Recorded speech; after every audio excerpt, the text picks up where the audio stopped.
Аз знам, че твоя син тренира. Да, моя син в момента е някъде по трасето.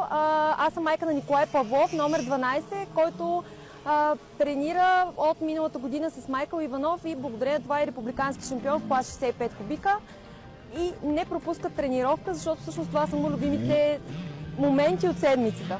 Кажи ми, как стана така? Как реши да го запишеш на такъв спорт? Това е една интересна история, защото то не се събуждаш една сутрин и да казваш, ама аз искам да карам мотори, запишете ме. Нашата идея тръгна от момента, в който да прекарва повече време с баща си.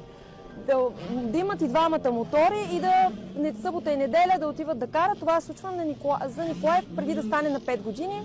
Взехме мотора, така попаднахме на една академия. Той видя колко му харесва мотокроса.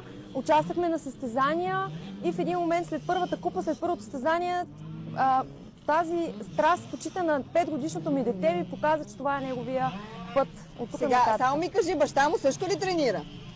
Баща му в момента е повишен в механик, в фен, в най-голям спонсор, но не тренира.